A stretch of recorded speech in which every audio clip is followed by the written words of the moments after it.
And good evening and welcome to this combined order paper and the BFG podcast special with rebroadcasting affiliations with Paul the other one, since we decided to sit down there and give everything a big bang of an applause to sit there and go through there.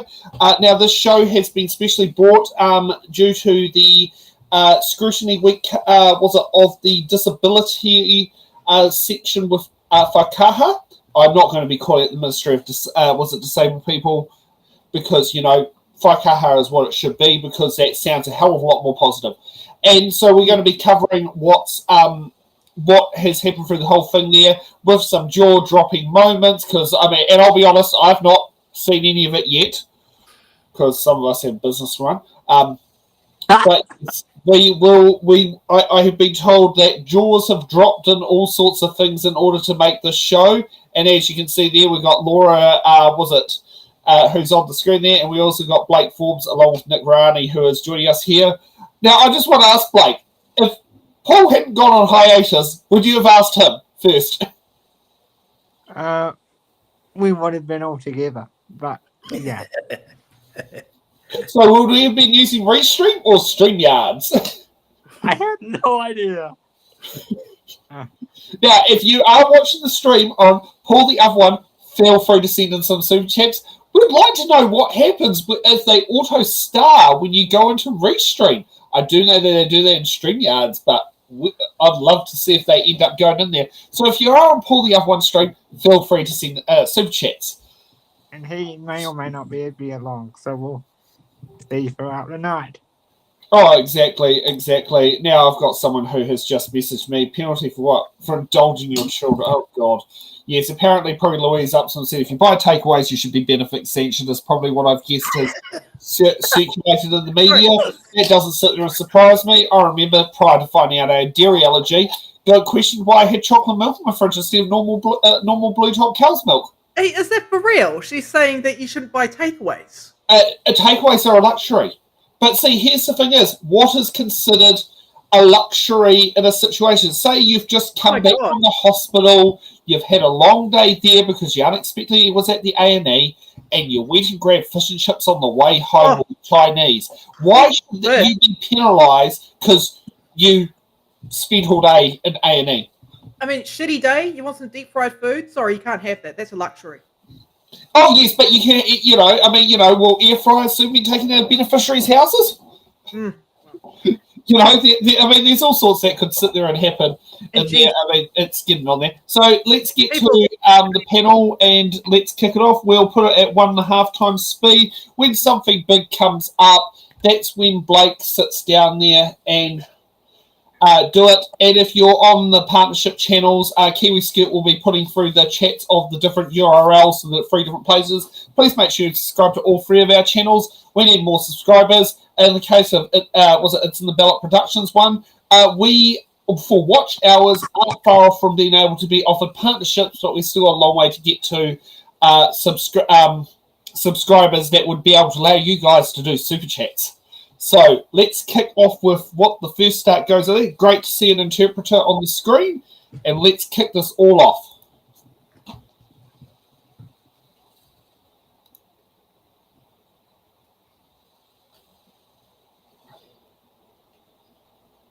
And the song is Why Are We Waiting? Why are we waiting? Waiting for the big bad news.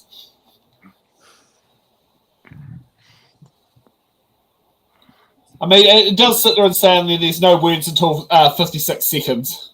So that's when the transcript does start. Well, good morning and welcome to the Social Services and Community Select Committee. Please take the opportunity to introduce yourselves and then make some opening statements, and from there we'll move to questions. Before I begin my statement, I just want to acknowledge that we have New Zealand Sign Language. Just to hold on, dropping to 1.25. So I will be speaking at a pace during this and questioning time to ensure they can capture our discussion. Thank you. So, ngā mihi nui ki a koutou katoa, talofa lava ki o rāna warm Pacific greetings, ko Paula Tesoriero tōku ingoa, ko te timu whakarai ahau e te manatū Whaikaha. My name is Paula. I'm the Chief Executive of Whaikaha, the Ministry of Disabled People. My sign name is this, which is two bicycle pedals moving in a forward direction, representative of me as a Paralympian. Oh, that was and I'm cool. sitting behind a table wearing a light denim blue collared jacket with a black t-shirt underneath and have short light brown hair. Thank you for the opportunity to attend the annual review hearing. I'd like to take a moment to introduce my two colleagues at the table. Ben O'Meara is the Deputy Chief Executive, Policy and Insights. And on my left is Ginny Baddeley, Deputy Chief Executive of Strategy and Enablement, and other members of the team behind me. At the start of this week, the Ministry of Disabled People, Whaikaha, became a standalone ministry. Today's annual review focuses on the financial year to June 2024. So my comments today cover the period when we held responsibilities for both the commissioning of disability support services and the leadership and stewardship for disability issues across government. Firstly, I'll make some comments about the commissioning of disability support services. During the last financial year, we supported just over 90,000 people to access disability supports, including equipment and modification services. We also provided disability information and advisory services to many more thousands of people across Aotearoa. Through Budget 2024, the government provided an additional $1.1 billion over 5 years, which included $80 million of in-year funding to address demand and cost pressures on disability services. This was in addition to the $2.2 billion per annum already invested. During the year, we saw the costs of delivering disability supports rise significantly, along with the increased demand for services. In March, we had to make some difficult and urgent decisions to ensure that we could continue to allocate funding in the most sustainable and consistent way. And we subsequently apologised to the community for the way that the changes were implemented. In April this year, the Minister for Disability Issues commissioned an independent review into the disability support system. Subsequent cabinet decisions led to the transfer of disability support services into MSD as a larger, more established agency. Alongside the commissioning of disability support services, we continued to focus on improving outcomes for all disabled people, tangata Whaikaha Māori, families and whānau living in New Zealand. Central to this is our work to progress the realisation of the United Nations Convention on the Rights of Persons with Disabilities through the New Zealand Disability Strategy and Action Plan.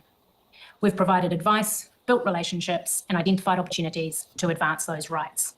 One recent example includes the work to reduce mobility parking misuse, which has led to the government recently agreeing to significantly increase the fines for people who misuse those parks.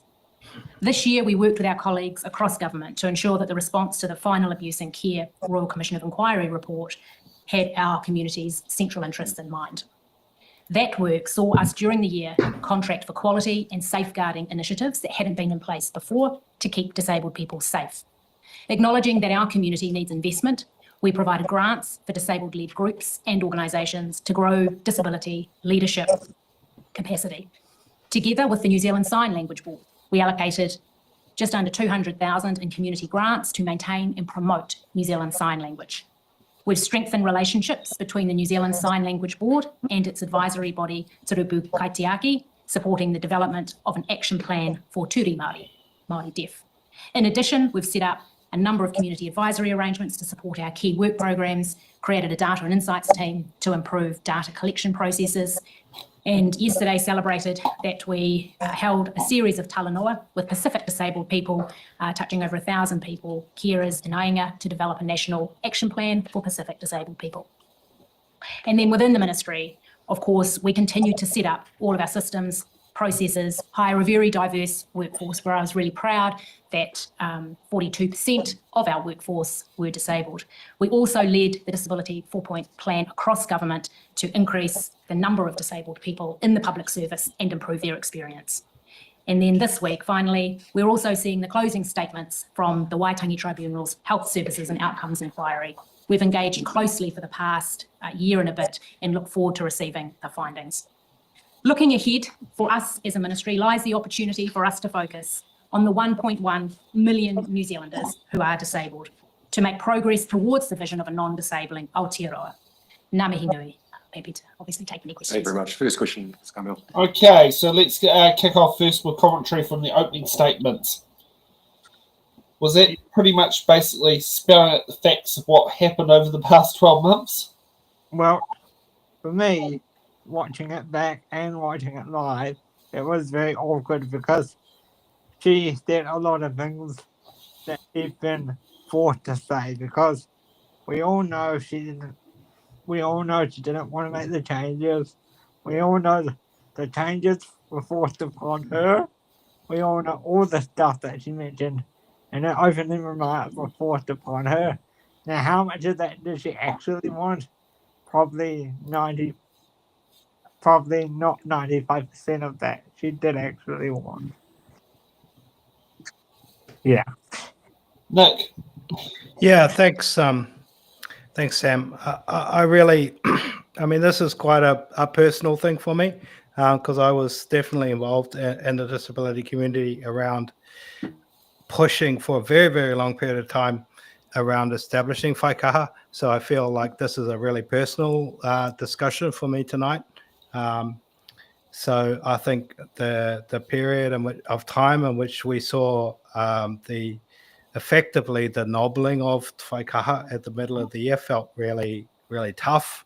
And it felt like a real defeat and a real low point of this year, amongst many low points of this year for disability community. I think what we saw from Paula's speech there was trying to find some wins out of a real kind of, a really very, very tough year for disability community. But I think what we can really find out of that is the standalone ministry. I think that's potentially something that may, with support over time, be something that we can be quite proud of. But I think ultimately the overall message is that disability community took a real hammering this year. There's no question about it. You just can't argue anything sensibly against that. But I mean, Paula really laid out the laundry list of things that were achieved this year. And we will see through the other pieces that I'm sure you're going to go through the rest of this podcast, that there are many other things that we'll have to go through. But ultimately, the conclusion around this, before we even go into it, is that this was a very tough year, and ultimately a year on which we didn't achieve very much as a disability community. Okay. Anything you want to say, Laura? I noticed you published a lot of fun facts. Yeah, I did. That aren't so fun. Yeah, I mean, quarter of the population has a recognised disability. So, to fund Waikaha is very important. I've been looking at the data and seeing what they have delivered. There's a lot of potential for Waikaha. Hell of a lot of potential for them to do well. If they've got enough support from central government. I think some of the issues that I've seen is that Waikaha has underestimated the number of people that required individualised funding, because there's been a real increase in demand for that. And I don't think shifting over, disability support to MSD is going to help people as effectively as potentially Waikaha just did. Yeah, I don't have confidence in that. I mean, I just see MSD making the wrong decision every step of the way, and I can see it where it's going to end up unfortunately having some cases having to be taken to the High Court. If there are any High Court judges who watch this show, if that does happen, please look at the option of waiving the fees that do it for the High Court, because otherwise it's just barriers. That it's an additional barrier on there for what someone who, in theory, shouldn't actually be fighting for in the first place. Yes. And sometimes Yes. you need a High Court judge to right the wrongs when you've got an agency that MSD is always right, even when they're wrong. Yes. Chewed. I was just reading a newspaper article about a young man who lives up the road from me. He's in Woodville, and he had his funding cut. Was shifting from away from Whaikaha to MSD. He required to care. He had funding cut. Why would you do that? Someone who has that level of disability. It's hard enough for people who are trying to benefit to navigate that system, let alone someone who may have an intellectual disability or physical disability. It's cruel. Yeah. Okay, let's continue on and see what questions now get asked. Good to have you in front of us, and recognising that you are still a very new ministry, and clearly there have been some challenges in the recent year. I'm going to start with DSS, and I just obviously there's a level of disappointment from some that DSS has not worked within Whaikaha, but I just want to get some context here. Were there any issues that Whaikaha experienced with administering DSS that weren't previously experienced by the Ministry of Health? For the most part, what we inherited were those ongoing challenges. What was additional to those challenges was the need to, with some pace, build an organisation to support the provision of disability support services. So those wider supports were in place at the Ministry of Health, and while we had shared services with the Ministry of Social Development, we were then required to transition those into our own organisation and build the workforce to support. So things like the policy settings, the absence of levers, the rising cost and demand, those things were inherited and were always the case. It was the requirement of really building a new ministry. And also during the year, other things like floods and cyclones that as a new agency sort of hit us with perhaps a bit of a disproportionate impact in terms of supporting providers. So you talked about, one of the big issues that Ministry of Health had that, of course, Whaikaha inherited and then we're working through was the cost. And it had blown out under the Ministry of Health year on year on year. Then, of course, what we saw was that happened when it came over to Whaikaha as well. Can you just, but there's one thing that you said, Paula, during one of your interviews, and that was that it would have taken another 5 years to be able to really embed DSS and to sort it out. I actually thought, well, if you could do it in 5 years when Ministry of Health hadn't done it for over a decade, then that would have been quite an achievement. So I just want you to speak to that a little bit. Sure. I can't remember the exact context of the reference to 5 years, but I know I've used that sort of term. I think that what lifting the provision of disability support services out of the Ministry of Health did was really put the spotlight on both the challenges and the opportunities. And so we had a really good sense of what those challenges and opportunities were in a way that perhaps weren't so visible previously. And so with that in mind, it was our view that we could resolve some issues. I suspect that my comments really around how long it would have taken us was more about the building of the ministry to have the necessary infrastructure to support the provision of disability support. So I don't think I hope I would not claim to fix all of the issues in the system within 5 years, but it would certainly have taken us a number of years to build ourselves as a ministry and build the workforce that was necessary. One of the big focuses of the review was certainly around financial capability of the ministry, the blowout with DSS. And as I've said, that happened in the Ministry of Health anyway. But what I wanted to ask you was whether or not there's been any conversations about the DSS funding being demand driven rather than capped, because clearly you have disabled people who are going to need equipment, who are going to need services. And so to cap it off or expect that you stay within an appropriation despite the increase in demand and the increase in cost seems completely unrealistic and unfair to disabled people. So have there been any conversations around that appropriation being demand driven? So as far as I'm aware, the appropriation has always been demand driven, but with a cap. And so that's been the case for a number of years. And so what that means is that it was very, very difficult within a capped budget to ensure that we could live within our means while we were facing such significant increase in both cost and in demand. Just over 4,000 new people received services in the year under review. And so it is very difficult to manage a demand-driven way of operating within a capped budget. And it is the case that it remains, at this point, a capped budget with demand-driven appropriation. One of the key things that we had discussed with the Treasury during the financial year under review was the challenges of operating a demand-driven system within a kept budget. Yes, But one of the reasons why a demand-driven appropriation would have been challenging was that the level of forecasting that has in the past been done around the demand is not as sophisticated as would be needed to support a demand-driven appropriation. So over the past few months, EY, who contestable contract for services, has been constructing a model that will enable much more sophisticated modelling of DSS costs. And that work started during the time that Whaikaha was managing DSS and has continued since it was passed over to MSD. And that kind of sophistication is needed in order to operate a demand-driven appropriation. Just on I guess for this committee, when I think of demand-driven appropriations, where we don't always get it right and it can blow out, but there's no cap, it certainly benefits, and there's no expectation that that would be capped, and that's not always forecast to the greatest extent that it could be. But I guess there's an example there where that does happen. I am concerned though that, this year was the first year when it's blown out, even though it blew out previously under Ministry of Health, where we actually saw and heard from disabled people saying that their access to services and equipment was being cut, or that they were being told they were just not able to get their equipment renewed, or they were no longer able to get access to a service. Now, that's never happened before with DSS under MOH. Why was it this year that all of a sudden there were such kind of tight measures and capping exercised on the supports that disabled people could get?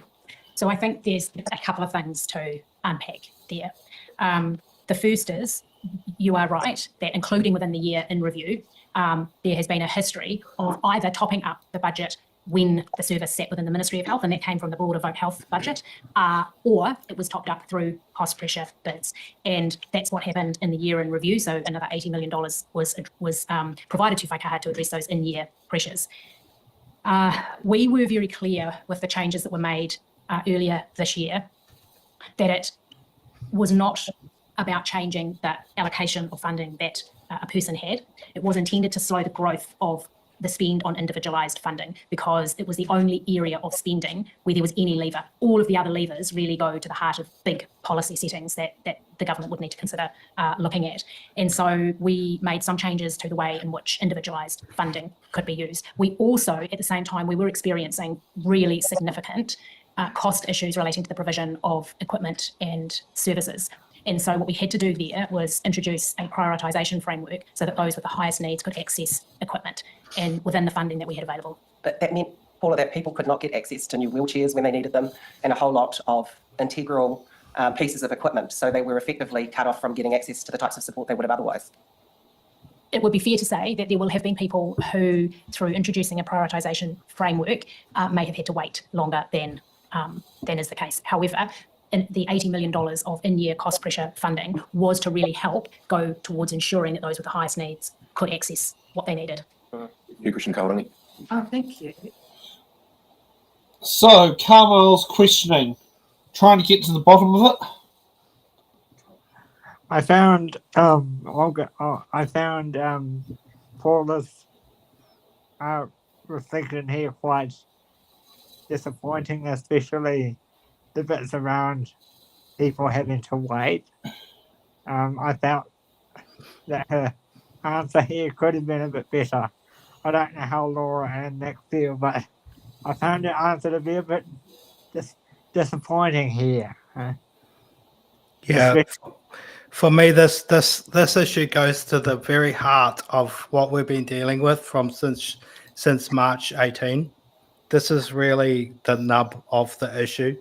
And I think Paula really did her very best here, but ultimately this goes much higher up the food chain within MSD, within Ministry of Finance. This goes right to the Treasury, and ultimately what we're talking about here is an appropriation that's not well set up to deal with the lives of disabled people, and ultimately what we're dealing with here as an appropriation that's demand driven, which basically means if you rock up as a disabled person and put forward a claim for a new wheelchair or a new set of equipment, then you'll be approved based on your application. But within that appropriation, i.e. the amount of money that's appropriated by the Parliament, there is a finite cap on that amount of money. So there is a cap on the amount of money that's available. And there is a tension there between a demand-driven system, but with a cap on how much money is available. And historically, we have been able to resolve that tension in terms of the overspends by just topping up the amount that's been overspent, and it's been done in a mature way by just topping up the funds quietly in the background, because ultimately no one wants to see anyone with equipment needs or with fundamental needs around their impairments not being declined, because who wants to be seen to be doing that? But we change our government last year, and all of a sudden it becomes a problem because we transfer it over to MSD, and then all of a sudden that becomes a huge issue that then becomes sorry, we can't do this. And then all of a sudden it surfaces because we've transferred the appropriation over to Whaikaha, who can't cover over the losses that they are seeing within the appropriation, and all of a sudden this becomes a massive problem. And this is fundamentally what happened on March 18. Previously, when it was the Ministry of Health, they could then cover over things within the accounting. And that's essentially what happened on March 18. I mean, in response to that too, is there is a way how Whaikaha could save money, and that's to do with delivering early intervention services. The problem is those wait lists are so long, they haven't got enough people processing them. So what ends up happening is you get cases that become more and more complex and difficult to resolve. They can't be sorted out through early intervention services anymore. They've gone past that point. So and another thing I saw reading the data is there's not enough equipment to meet the money. They need a serious investment in equipment, and that cap is really holding the back from doing the right thing. Okay, let's move on to the next round of questioning.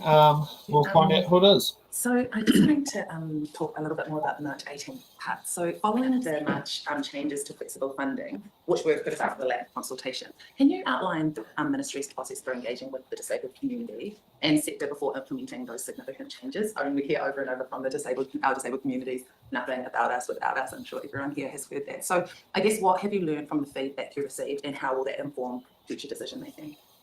Thank you for that question. First and foremost, the involvement of disabled people and their families is critical to the work that we've always done and will do moving forward. We were faced with an unprecedented and incredibly difficult set of circumstances where we were facing an unprecedented deficit of between $50 and $65 million. And so some action needed to be taken. We had hoped that we wouldn't have to take that action, so we had spent more of our time focused on trying to ensure that we didn't need to take those sorts of actions. But in the end, we did need to. And I have apologised to the community for the way in which those changes were implemented. And it is absolutely my commitment that that will not happen again. So just getting into what lessons and how moving forward, so that consultation will improve. And I guess in hindsight, do you think that Whaikaha could have done more to involve the sector in that decision making process? And I guess how do you ensure that going forward there is more consultation? So I think there's a couple of things in there. One, we were also going through the confidential budget process itself, and so there were things that we were not able to consult on. That said, earlier in the year, in January, we did pull together and convene a meeting with a range of stakeholders to talk about various options that might exist if we needed to start introducing changes in the year. I think the critical thing, though, is the moving forward, which is that I don't want to in any way downplay March or the impacts of March. But what I do want to say is that in our short 2 years, we worked in a way that actually was quite unique for government agencies with the community. We had a tripartite board established to oversee the transformation of the system. We had the community involved. In some aspects, it was co-design. In some ways, it was advisory on all of our key pieces of work. And we know the importance of the involvement of disabled people. That's an expectation under the UN CRPD. It's the way in which we have worked, and it's the way in which we will work moving forward. There was a very particular and very challenging set of circumstances, but it is not reflective of the way that Waikaha has, and most certainly will continue to work in the future. Supplementary. Yeah, just on the point that was raised around consultation with the disability community. One of the big issues raised, Paula, was the fact that a review of Waikaha was undertaken and there were no disabled people on that review panel. Now, I just want to ask you, as the Chief Executive, whether or not you gave advice to the Minister that there should be a disabled person sitting on that review panel.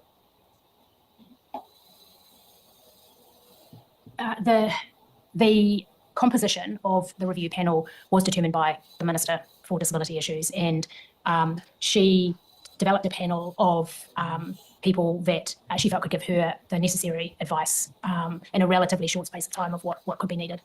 I guess, Paula, knowing you very well, and the nothing about us without us mantra, I cannot imagine that the Chief Executive of Waikaha would not advise the Minister that a disabled person should be sitting on that integral panel. I will have to go back and check and provide an answer to the committee on whether I did provide that advice to the Minister. Supplementary, Dana. Thank you. Kia ora, Paula. Thank you for coming to speak with us today. Look, I just wanted to understand a little bit, as a supplementary to Kaharangi's question around the engagement with your community, disabled community, and just understanding a little bit about the process and the length of time it would take to engage across all the accessible formats required for your community, because I know that it is large and varied, and there are lots of, it takes some time. So I just think it would be useful to understand what that would look like in a best practice scenario, and how long you would need to be able to deliver that. Thank you for that question. So really good engagement and consultation with the disability community means that we need to provide information in a wide range of accessible formats, things like New Zealand Sign Language, Braille, large print, easy read, and there is a really increased expectation that all government agencies are doing that. And so there's quite a demand, therefore, on the services that we contract with to provide those accessible formats. And sometimes that can take, anywhere sort of up to 6 weeks to have information provided in an accessible format. So we work really hard to sometimes provide executive summaries and things in alternate formats if it's going to take too much time to get the whole document developed. But best practice would always have that consultation and engagement is done in those broad range of alternate formats. Thank you. Okay, so we'll get some commentary while we wait for the Vimeo to actually do some downloading, because you might be hearing it we've got it probably a little bit too fast for the download speed. I have a question for Nick. Why do you think Waikaha did not consult the community in the sector before going ahead with the cuts? Yeah, great question. The first thing I want to address, though, is I get really, really grumpy when our political leaders use the phrase "nothing about us without us," and it's a bugbear of mine, coming from the disability rights community, coming from a DPO leadership space into my current space. It just really, really grates with me when that phrase is thrown out there as a kind of a space to a phrase to just kind of throw out there, and I just really strongly encourage anyone who's not directly connected to our DPO leadership or our DPO space to just not use that term, because it's our term. Mm-hmm. It's our DPO term. It comes from us. It's directly connected to our DNA, and anyone that's outside of our DPOs who uses that term is just really not okay. But to answer your question, why did our ministry, our Waikaha, not engage? It was probably political. They probably knew from their minister that there was not going to be a receptive response to having a disabled person on that panel. Do you think they were strong-armed by Penny? They probably read the room around, the minister wanted this person, and this person on that panel. I mean, Paula kind of indicated around, in that discussion that that when she was asked by Carmel that why didn't you pitch up a disabled person for that piece of work? I mean, Paula's a very, very good chief executive. She knows her minister at the moment, and she knows that if she was to pitch forward the person who she knows would be the right person, and have that person be rejected, that would not be good politically for her to do, unfortunately. But that's just how things go. I feel like she wanted to say something in that moment, but ultimately she refrained from doing that on camera. But But they also both know, her included, that both of those organisations, including incumbent government and that organisation, did drop the ball when it comes to consultation with disabled people. We can't sugarcoat that. Oh, that's undoubtedly, you're absolutely right, Blake, and that's been very clearly stated by Whaikaha that they didn't follow the process around consultation with disabled people, and Whaikaha has been very straight up with that they didn't do what they needed to do. That's absolutely right. I just want to very briefly go back to your point about the nothing without us point of view. I actually appreciate that the politicians use it, because it shows that they are willing to fight with us. So for me, as a disabled person, I don't mind that it's used in that context. That's my personal preference. I actually appreciate that they use it. But I think that's fine, Blake. But what I'm saying is that when they use it, when they don't understand where it comes from and what it means, it devalues what the whole kaupapa is behind it. And I think that's where the problem comes. But I would rather that they use it than they don't use it, for me. Well, yeah, of course. I'd rather they use it than they don't. Yeah. I mean, I don't want to see someone sitting there grandstanding. Like the one that I've noticed is a number of people. This is the one that gets there. Is when people want to try and stop, say something like cycle lane, they drag the disabled people into the community as a grandstand bargaining chip. But then when they actually sit there and put some of their things into perspective, they throw that person on the bus. Like the one I always sit there and mention is inline bus stops. Disabled people don't want inline bus stops. Disabled people want bus stops that are recessed off the side of the road. So when they sit there and get out their wheelchair, they fall flat into the curb and sit there and go, thank you for me. I don't want a cycle lane. And thank you, disabled people, for falling into the curb for making that happen. And it irritates me every single time that you have people who do not understand what they're saying when they wave the disabled flag in ignorance. It's like put it this way: a bus having its ass hanging out on the road because the bus stop's too short is worse for a disabled person than an inline bus stop. It still holds up the traffic, but a disabled person can't access it properly. That's right, Sam. I think we're perfectly capable of expressing how we view on a particular issue. We don't need an able-bodied person to do that for us. And do it wrongly. Yes. I would much rather that someone in opposition like a Kahurangi or a Whiangi used it than this current administration. Oh, for sure, because she's being honest. Yeah. Like, she believes in that statement. Yeah. Okay, let's get to more questions for Scrutiny Week. God, tomorrow's going to be a long show. Just to sup on both Kaihautū and Dana, it's since March, and I don't want to drag it back there, but what I want to be more sure of is from then till now, and I look at the communities, certainly the communities that I work with, Māori communities, Māori disability communities, are they with you? So given there was an apology, you said somewhere in that whole process, and having inherited the circumstances and they were difficult, when those sorts of things happen, I think there's such a dive. And have you got their listening back? Do you think are they willing to trust again? Are they back in the game? Are they engaging? And are they providing their own solutions? And are they being responded to in the way in which you would expect? We have great engagement from the community. I think your question about trust will ultimately be a question for the community. We will be working incredibly hard as a new ministry to ensure we have the trust and confidence of the community, but there's no shortage of engagement. And groups really, our community wants Waikaha to succeed, and there's no shortage of expressions of interest to be involved in our work.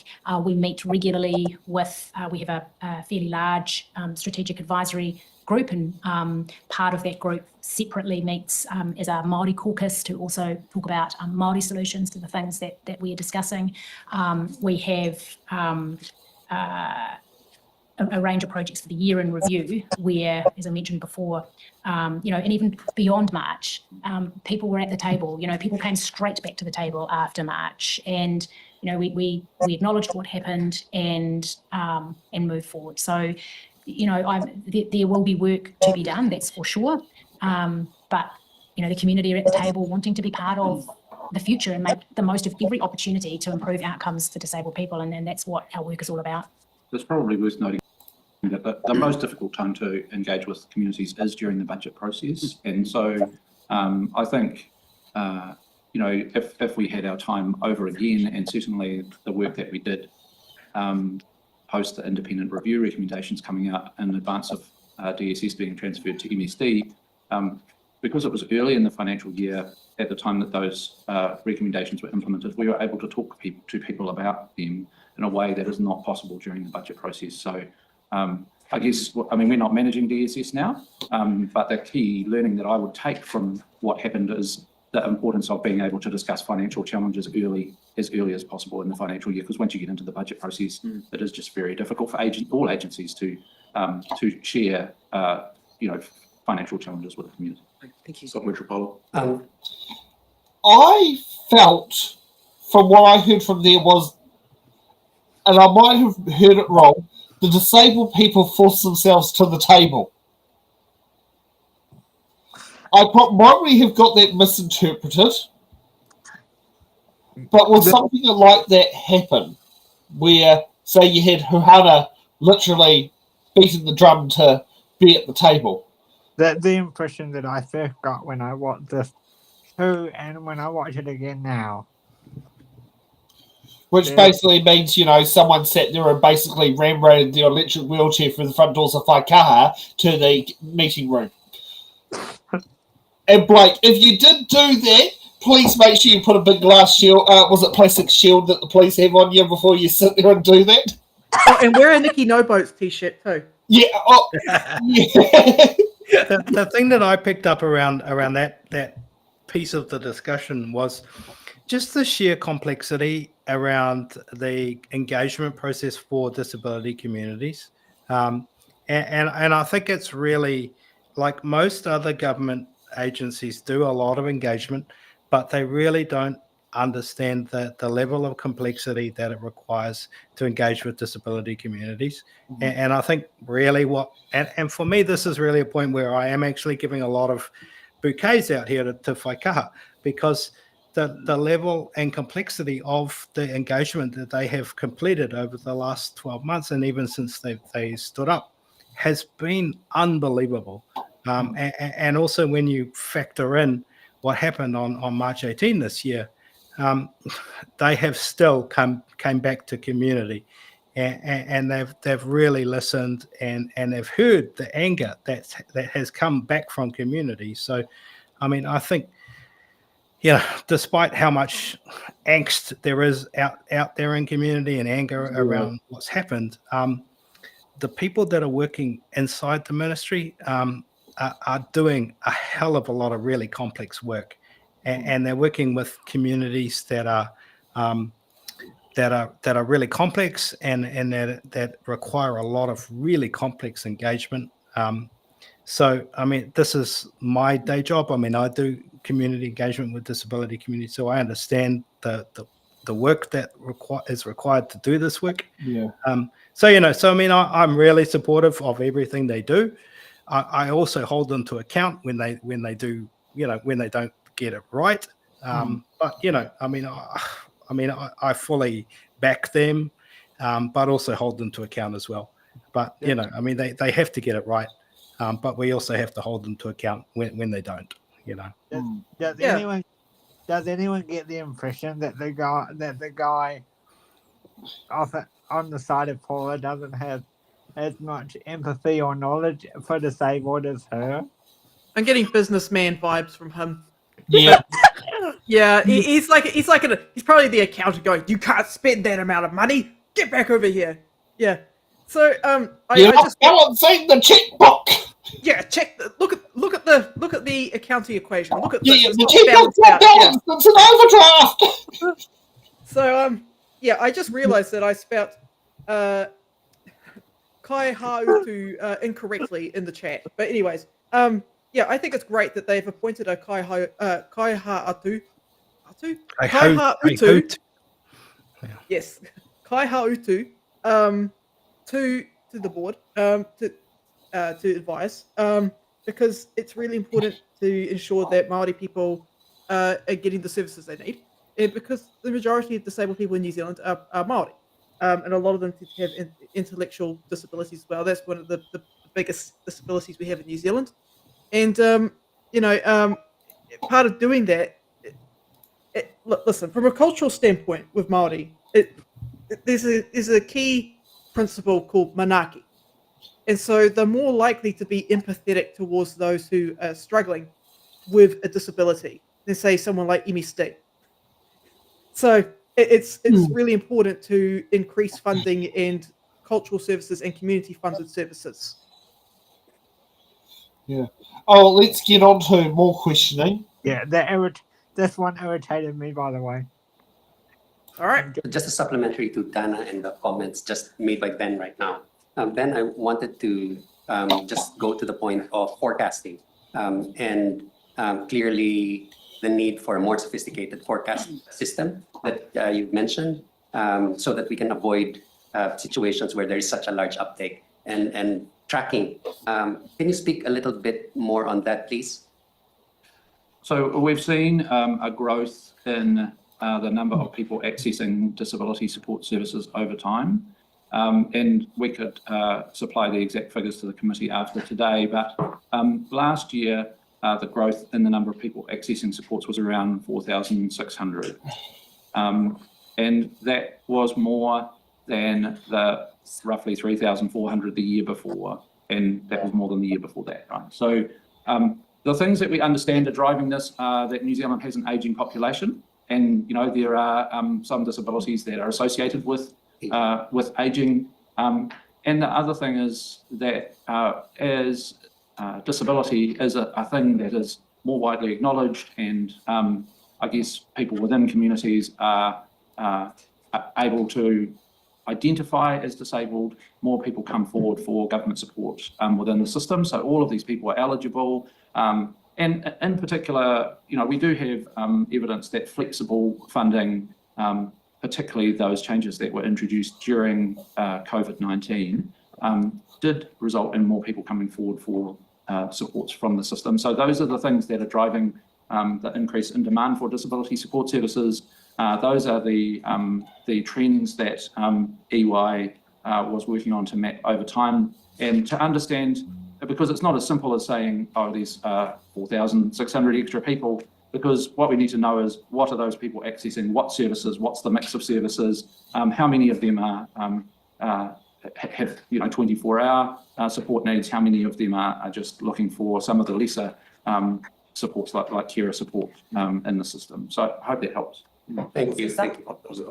Just a supplementary for me. I actually want to acknowledge the work that Whaikaha-Ministry of Disabled People does for the 1.1 million people who identify as disabled in New Zealand. Yeah. It's And it sort of leads me to my question, which follows on from some of the earlier comments. So if that 1.1 million people, that's almost 1 in 5 New Zealanders.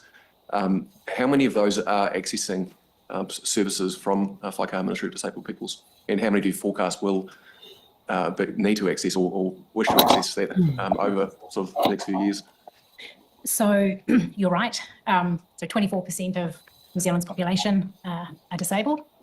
And when Whaikaha was responsible for disability support services, so for the year in review, we provided services to approximately 90,000 people who are eligible for receiving disability support services, and that includes equipment and modification. So there's just over 50,000 who receive direct disability supports and just over roughly 40,000 who receive equipment and modification services. Then on top of that, there are a number, which I don't have right in front of me, who receive child development services. So Whaikaha funds the provision of child development services. And then on top of that, a much broader number of disabled people receive disability information and advisory services, which are also contracted now through MSD, previously through Whaikaha. So not all disabled people, in fact, by those numbers, a much smaller proportion of disabled people need access to those types of disability supports, which Whaikaha provided. The rest of the work that is really, really important for the 1.1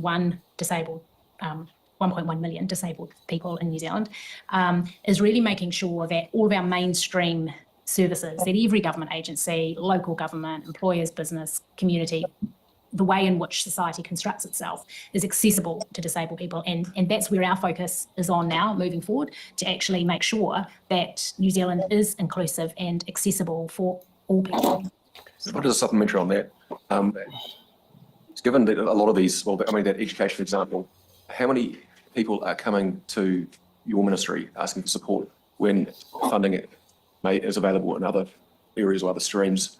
And that leads on to what is your role in helping sort of provide a point of contact to direct to other agencies or organisations who can assist. That is not. You're more a policy shop now, aren't you, Paula? Yes. Yeah. So I'll answer both. So when the changes were made earlier this year to the purchasing guidelines, we did find that Whaikaha at the time was funding things that were the responsibility of other government agencies, and that really surfaced. And moving forward, as part of the work that MSD will now do, looking at the way in which flexible funding works, will be for MSD to determine. But certainly that did surface quite a bit, a range of government agencies that rather than accessing services through those agencies, people were using individualised funding for. Moving forward, our role in relation to key areas like education is to be working with those government agencies responsible for education, in the example that you use, to make sure that disabled children have the right experience at school. And yes, we have a policy function and a stewardship function, the provision of alternate formats across government, the provision of information and advice services across government, and a system leadership role. So that means working with all government agencies on really key areas that affect disabled people, because we've got a lot of work to do in that space. Yeah, so the stuff is just going back to the reasons for why demand has increased. That's, in my mind, certainly not a bad thing, that New Zealanders know what they're eligible for and that more are seeking out the support that they need as disabled people. Obviously, there is a cost that comes with that. So you mentioned flexible funding, obviously enabling good lives, individualised funding. All of that has helped raise awareness of what people are eligible for, and now you're seeing the demand. With the government's social investment approach, have you been asked to do an impact analysis or a cost-benefit analysis of the well-being, quality of life, ability to work lens, reduced hospitalisations with regards to those who have been getting that support, or when people get that support versus when they don't? So you're right, demand has significantly increased. In terms of the social investment approach, we've not been asked to do that specific piece of work as Whaikaha. However, we are working with our minister on a forward work program for the ministry. I think one of the things that we have reflected on this year is that right back to the very beginnings, over a decade ago, to the very beginning of the rollout of Enabling Good Lives, while there was really, really good qualitative information gathered, during the pilots and over those years, there wasn't a good investment in quantitative analysis, which actually meant that we're in a position where we don't have all the answers to those sorts of questions, and we haven't done that piece of work for the year in review that we were responsible for those services. Supplementary, Tanya. Just really, thank you. Regarding the increase in demand, you talked about 3,400 to 4,600. Are you gathering data, or is there any way to analyse how much of that increase is as a result of awareness versus as a result of need? I don't. I'm not aware of that information. I'll ask any colleagues whether. I think the key thing about the system is that eligibility is assessed by needs assessment and service coordination services, which are contracted by the government, and so those who are receiving services are eligible for services. It's not a case that. So I guess what I'm saying is that there can be people out there who are eligible and not accessing, and those people can come forward. We don't know really why that happens. It may be awareness.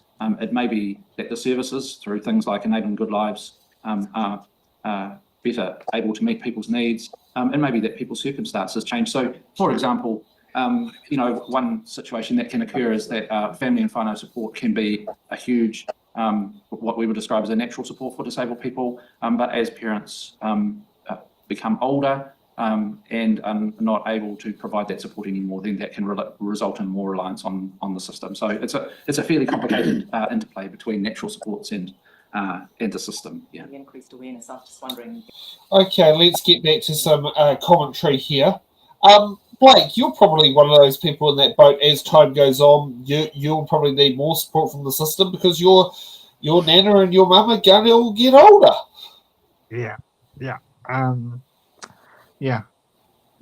But my mum's not as old compared to my grandma, but I can. You say no, she's quite a fair bit younger than 96. I do know that. But yeah, so there's a bit to unpack here, so I'll try and do it as quickly as possible. I was disappointed by Paula's question about the forecasting, blaming the forecasting. I have to give credit where credit's due. I was really actually impressed with the chair's questions. I thought that it was really good to see that an MP from that side actually wanted to take the time to learn about a few, questions. I don't know how Laura and Nick feel about that, but that actually, watching it again, impressed me even more. I was actually quite impressed by that. And Tanya's question was a bit odd. Yeah, I've got thoughts about that one. I thought it was really, really weird. It's like, okay, Whaikaha has a cap on their funding. And she's sitting there going, where's your quantitative data? Have they got money for statisticians to go around getting quantitative data? I doubt it. They barely have enough equipment to hand out. Where are they going to get the money from to get people who do this for a job? Oh, okay, let me do the survey. Let me collect the data.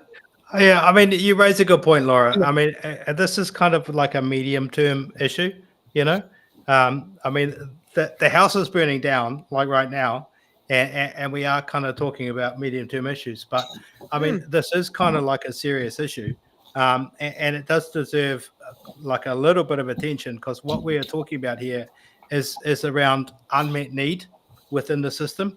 Yeah. And within the disability community and sector, we have talked quite a bit about unmet need. And I think what we've seen, certainly over the last little while, and has been alluded to within testimony here, is that we're starting to see a lot of that unmet need come up through the system, particularly through Yeah. young autistic people coming Yep. through the system and starting to present into the DSS system. And I think that's a particularly interesting phenomena that's starting to present just recently. But I think the point around starting to forecast what our future demand on the system is actually really important. And also starting to plan for what the EGL or the individualized funding system will look like in the next 20 years is actually really important stuff. Yes. It's not, it's not particularly, great conversation points, but it actually matters, It does. in And terms of how we plan yes. our systems. Absolutely. You've got this government making cuts to admin positions. People that exactly. would go around, looking at all the data. And it's like, oh, those people are gone. Bye-bye. Oh, where's your quantitative data? Checkmate. So those kind of points around quantitative data actually matter when we're starting to argue for budget bids every year.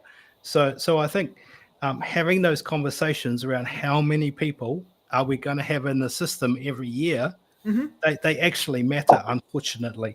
When you're arguing for billions of dollars. Yeah, you need more geeks. You need more nerds. We do, because ultimately, that's how we're going to make decisions. Maybe you could employ an autistic person to sit there and get this quantitative data.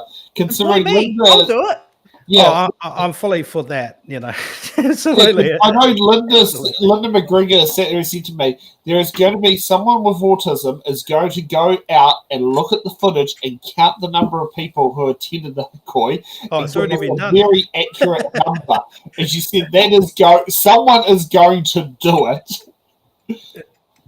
I can put my autism to good use. Give me the numbers. Yeah.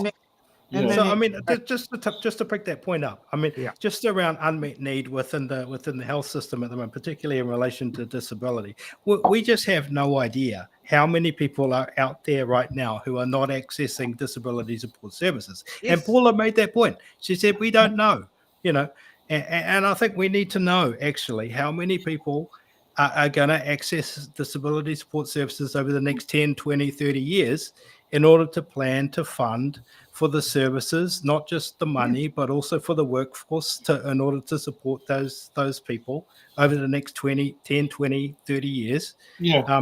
Because at the moment, we're just guessing, we're literally guessing. And no one likes guessing.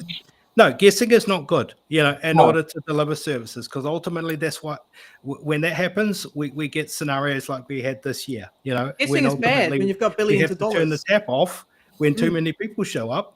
And we can't fund, they do that to Lotto every time there's a big draw. They have to gatekeep the number of people going in so the site doesn't crash. Yeah, so I'd much rather have a plan that's backed with data and evidence and forecasting, and I think we need to start now actually to forecast what's going to happen, and quantitative data is a better place to start from.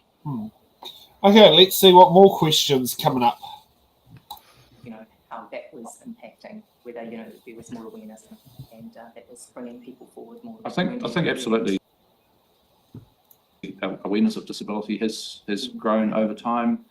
There have been some changes over time that have provided greater access. So around about 2014, there was a change relating to autism, which provided greater eligibility. It often takes a while for awareness of those sorts of things to filter out to people. So I think that's. I think we've probably provided about as much as we really know about the increasing demand. I just have one more thing, just on the increase. Do you have the increase from last year to this year in age gaps? Do you know that? Oh, we will be able to get that information. And can provide actually what the differences in ages. Yes. Supplementary, Laura. Yeah, so much just subbing on the social investment sort of piece. I think that would be real useful work in the future. I know you're not in charge of that, but I think it's really important because I'm surprised no one's asked you to do that. Yeah, we do know that when people aren't getting the services they need, they often shop in our other services more regularly, which costs us more long term. So on that note, what data were you collecting about disabled people, and how much of that has been used or can be carried over, or what work was going on as far as metrics on the needs or types of services, the whole picture as to what you were collecting? You can kick off if you want. So I guess that data on those who receive disability supports from the disability support system, we hold that data.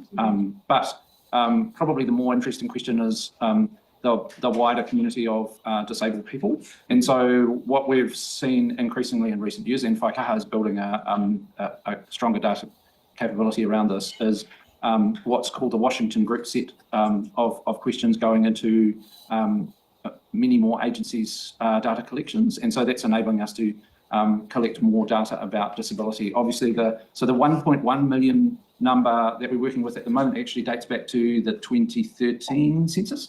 And the 2023 census the disability survey associated with that will be released early next year. And so that's a huge opportunity for us, because we will be able to use anonymised information to understand a whole lot more about people with disabilities than we do right now. So I think it is, particularly for Whaikaha going forward, our interest is in the wider cohort of New Zealanders with disabilities, how many of them are employed, how many are not, what the level of educational achievement is, what the health stats say, all of that sort of stuff. And the data we have at the moment shows that disabled people are behind on almost all of those measures. And I guess, our focus for the future is how do we make particularly mainstream services that the government offers more successful for disabled people.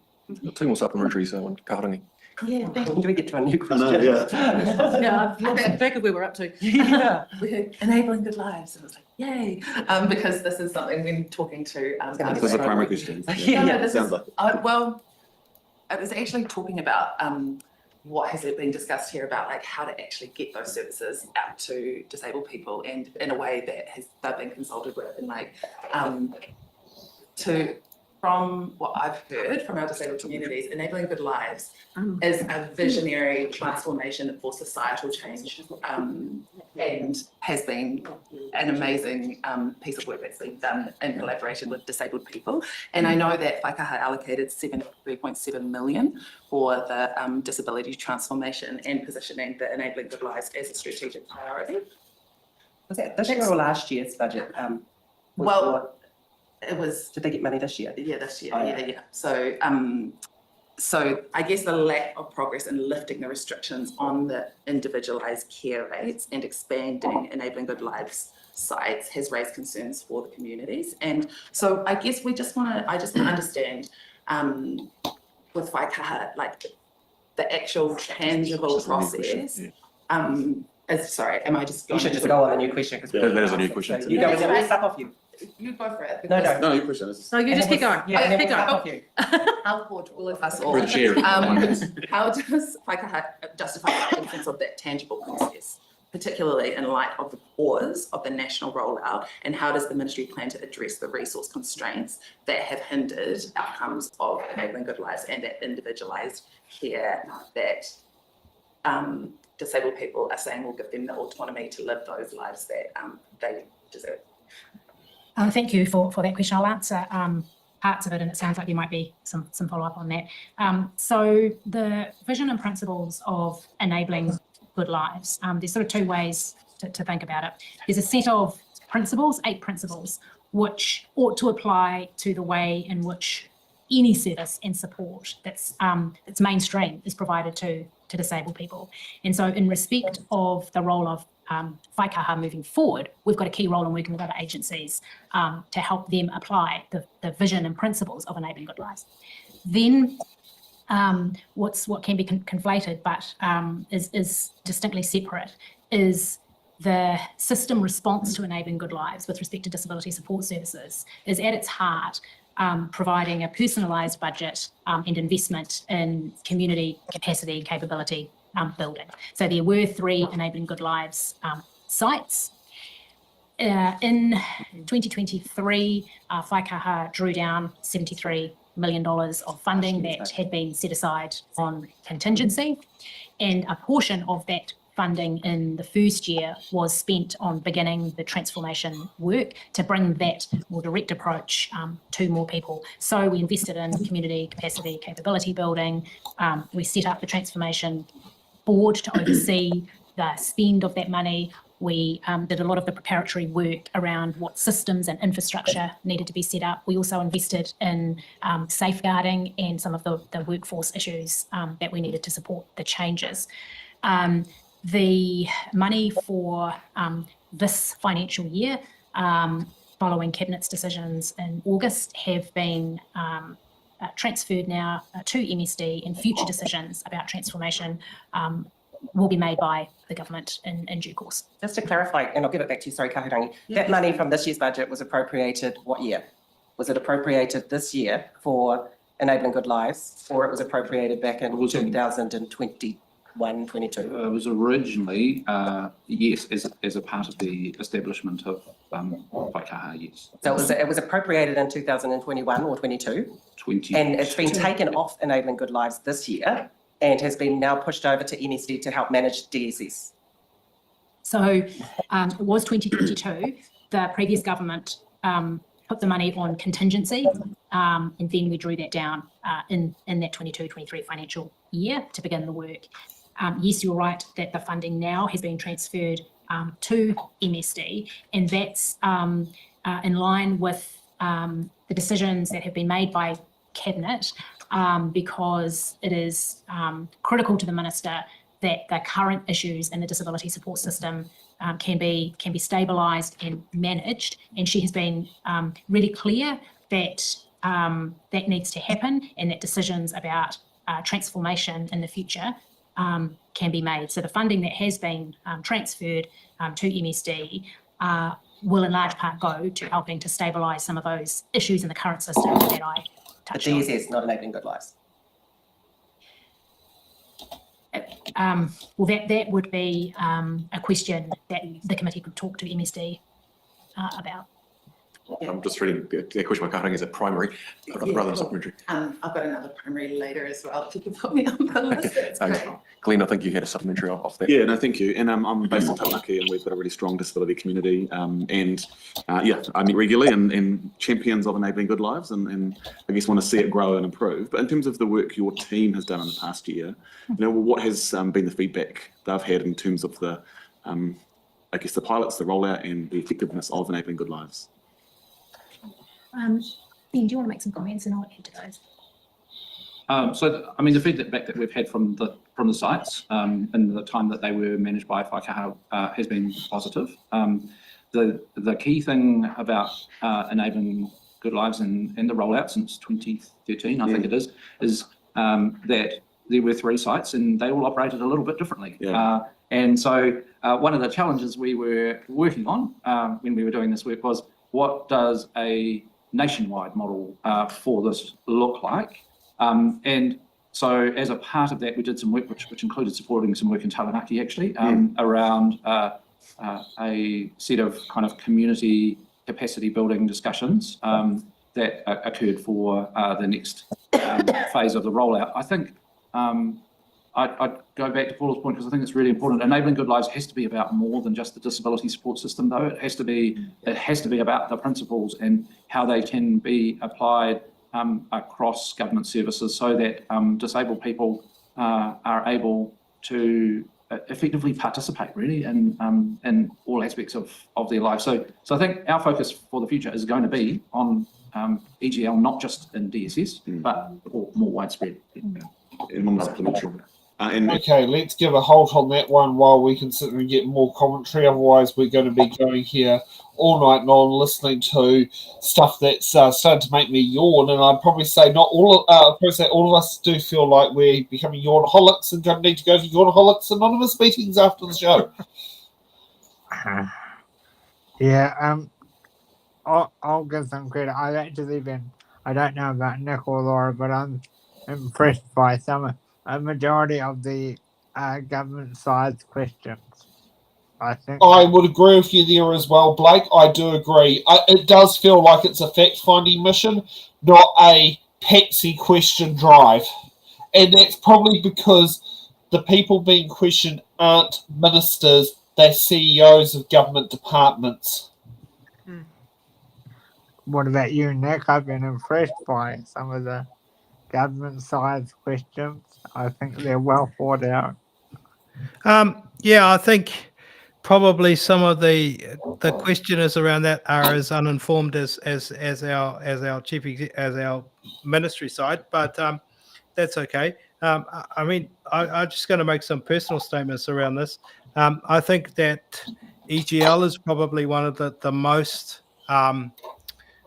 the biggest opportunity that disability community has over the next probably 2 to 5 years. One of the biggest challenges that we have is the reliance on government for funding, and the reliance on delivering contracts back to government. And I think EGL really provides an opportunity to step away from government, and that's why I draw the link between what has happened in the Māori world, particularly around whānau ora.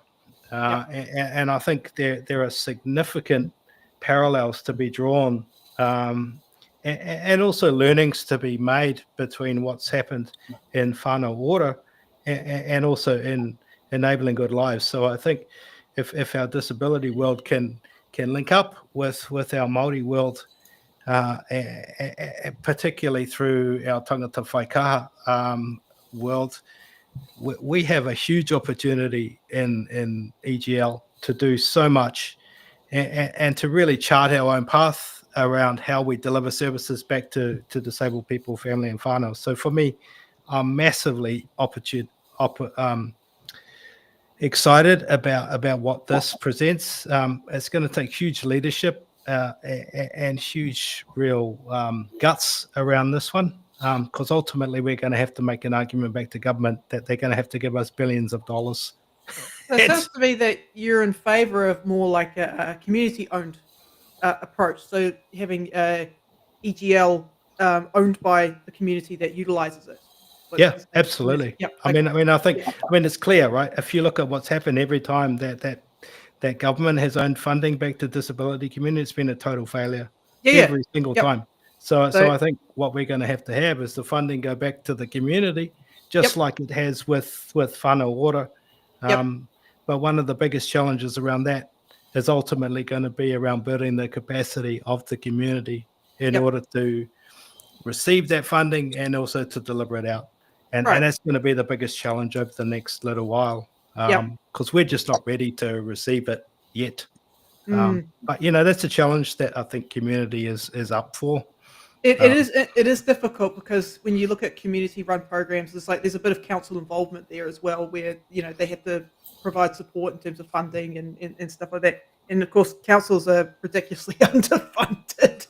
But yeah, I would love for this program to be owned by the disabled community and their families, for the disabled community and their families. Yeah, I know I did a socialism, but that's how I roll. If we can get into that space where funding comes back to disability community, and then is distributed back out to disabled people, family and whānau, I think that's ultimately the best place where we can end up. And less government involvement in our lives, and I speak as a on the left of the spectrum, but ultimately that's where we need to be.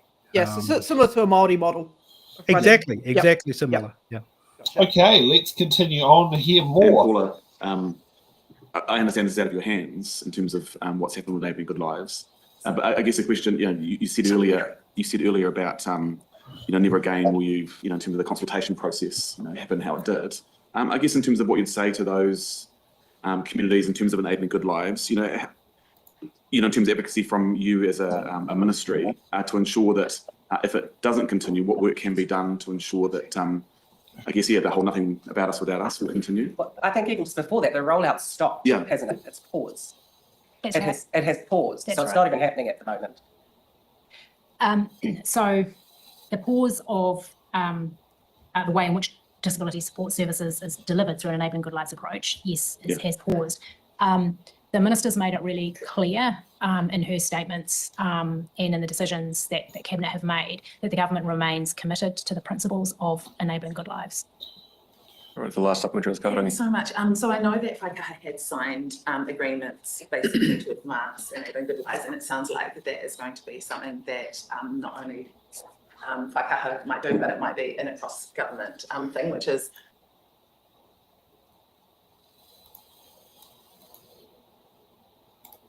Okay, that's would be the interesting. dream. I guess what we've heard from So when you the click on community the, is that there is a lot of confusion, and I think there's a bit of confusion generally across the board. So what is Whaikaha doing to help address that confusion among providers and disabled people regarding access to funds and services, particularly in the context of the pause and delays stemming from the independent review and the challenges of resourcing, enabling good lives for that full rollout?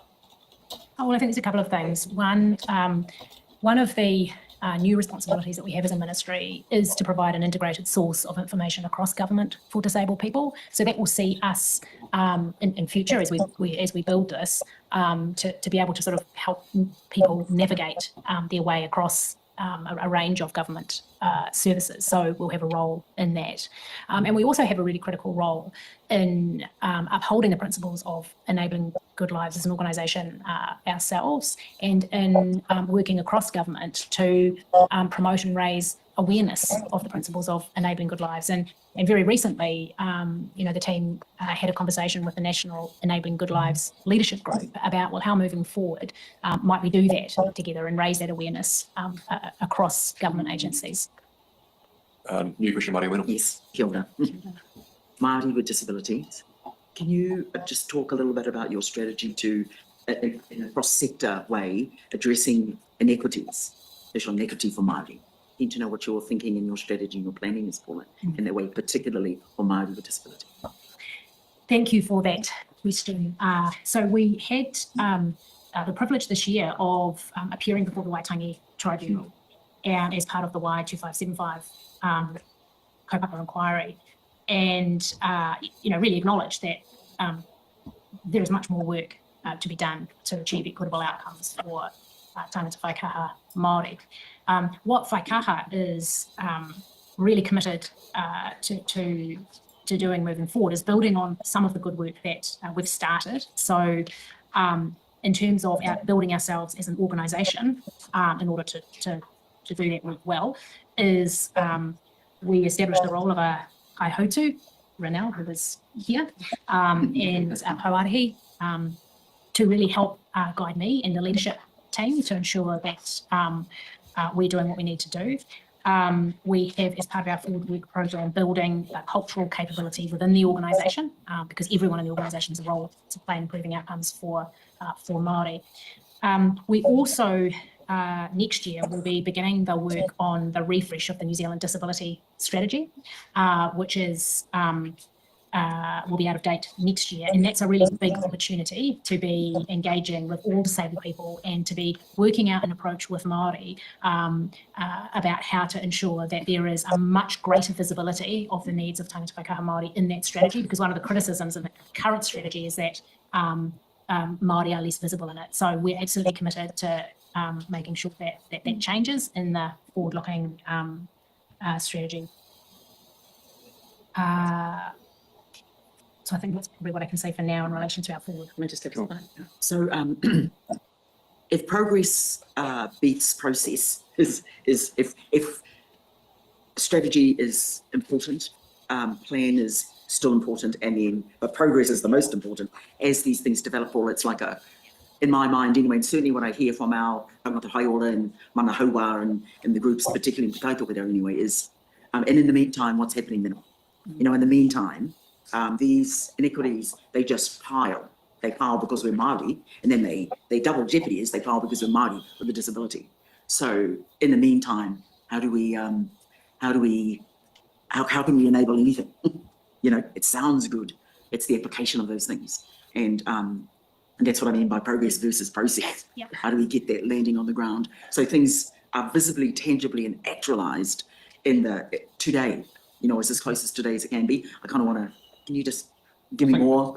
for us as a policy agency going forward, one of the main things we can do is to make the circumstances in situations of disabled people, and in particular tangata whaikaha Māori who have worse outcomes than other disabled people, really visible and apparent, and to identify the things that we think will improve that situation.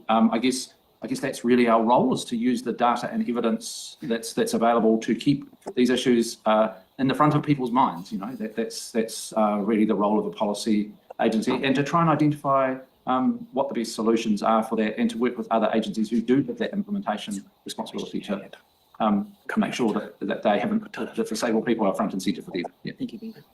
New question, Dana. Thank you. My question follows on a little bit from Nina's question, and it's about the NESC service and the assessments. And I guess my question is, well, a number of questions, but let's start this out. So what are the challenges with the NESC assessments currently? Sorry, can you? So, all right, well, let me just contextualise it a little bit. So, if you're from a region in a long, as Māori Mena was saying, if you're from Kaikohe, or if you're from Oporiki or Rotorua, and you are trying to get some help and some assistance, the NESC system is challenging because you cannot, this is what I hear in my electorate, which is East Coast, so lots of rural, isolated Māori communities and Pakeha communities. But so my question is around what are the challenges, because it's difficult to get an assessment. I'm not sure if there are wait times that you can tell us about what the average wait time is, but I have some views on that. And also, how can that be improved so that it is meeting the needs of people who are in the space but can't access any help because they can't get an assessment? Lots of questions, sorry. I tried to do it one at a time, but it just didn't work. So thank you for that question. I think it's really well understood that one of the key challenges with NESCs has been sort of variability across the country in approach, and part of that will be access to services in more remote parts of New Zealand, where there are less services available. It can be difficult for NESCs to allocate services. I think that there are, a range of improvements that can be made, but what I want to be really mindful of is that this is now the responsibility of MSD, and so really happy to answer questions during the review period, but I think that questions about the future improvements for NESCs should be directed to MSD. Certainly the Minister has talked about consistency and stability being of key importance, and NESCs are a critical part of the delivery of disability support services. So the work that MSD are now doing to stabilise things will inevitably be working with NESCs. So I think that is a question that the committee might consider talking to MSD about. Thank you. I think commentary is required. I don't think MSD are going to sit there and help stabilise the situation. Past experience speaks volumes. That just shows they will create chaos when chaos doesn't need to be created. Mm-hmm. The thing that got me about that segment is right at the beginning. If they're committed to enabling good lives, why did they pause it? Well, there was one that got put, a comment that got put up here, and I really liked what it said. Where is it? Penny pause and Louise pause. Here it is. Penny pause, then Louise pause, lol. True. And if you actually want to sit there and do a shirt for Waikaha, the Penny paused it, and Louise continued the pause or something like that. That could be quite a good shirt that they could put out there as the Penny paused it. Yeah. I'm sure we can work something out, Sam. You know me. I illustrate a lot. Yeah. Maybe we have to start making our own. Maybe we have to start making our own merch. Oh, my dyslexia's on fire tonight. Yes, you got to figure out how to make that work. Yes. Okay, let's continue to more questioning. So do you have the figures for wait times from this previously? So there's a service specification that NASCs work to as to the number of people that they will see from memory within 20 working days, and how they will progress the process of assessing eligibility and allocating supports, and those are reported on within the disability support system. So that's how that works. We don't have those with us today, given NSD now looks after this, but we do have the stats from the last financial year, which you can ask us about subsequently if you. Yeah, I've got one on the NASCs. That's up. Sure. Yeah, and this is specific to the last financial year. In your non-departmental output expenses, when the section connecting and strengthening disability communities, one of the performance measures is all new clients assessed as being eligible for Whaikaha funded support are provided with that support options within 20 days of assessment is greater to or greater than 85%, and then, or I think it's 85%. But then that wasn't achieved. However, there's a note to say that the standard was not met because, but 12 NAS exceeded the standard, and the median was skewed by a NAS that is operating significantly below the standard. I think, the select committee would be quite keen to know which is the NAS that is performing significantly below standard. I don't have that available, but We'll have to come back to you. Yeah, we'll have to come back to you. Okay, that's kind of important In your annual information. report? The name of Whoa, No, sorry, no, was it That's there? in the annual Annual report. report. So Yeah. you would think that They don't know which one of the, what was it, 12 NASCs? They don't know which one is the one that's struggling. They don't have that data. That's not good. No, they know. They just don't want to say on camera. That bad, is would it? you have an idea which one's lagging behind? Yeah, no, they know which one it is, but they just don't want to say it on camera, so they're going to provide it with an answer off camera, and it will take about a month to get back to the answer. Jeez, it's that bad. Okay. That's how it works, that's how these things work. Yep. So can you get the name of Sorry, that's not very transparent if they don't want to say it on camera. So, True. Yeah. All right, let's continue moving. that NAS? Because I think for public transparency, it would be good to know who that is. And I'll just ask a supplementary, it's sort of broadly related to this. Consistent feedback I've had across many, many schools is that there's been a rise in complexity of need of students presenting at school, coming from very entrance classes. I'm wondering, has that come through to Whaikaha? Yes, absolutely. We saw when we were responsible for disability support services that the range of complexity increased, and we saw that with young people, and we're very conscious of in discussions with education officials and others as well that is the case. Yeah. So my question is in relation to the shift of DSS from Whaikaha to the Ministry for Social Development. Obviously, the intention is that this works better for disabled people. How confident are you that the lift and shift from Whaikaha to the Ministry for Social Development is going to result in far improved disability support services for disabled people?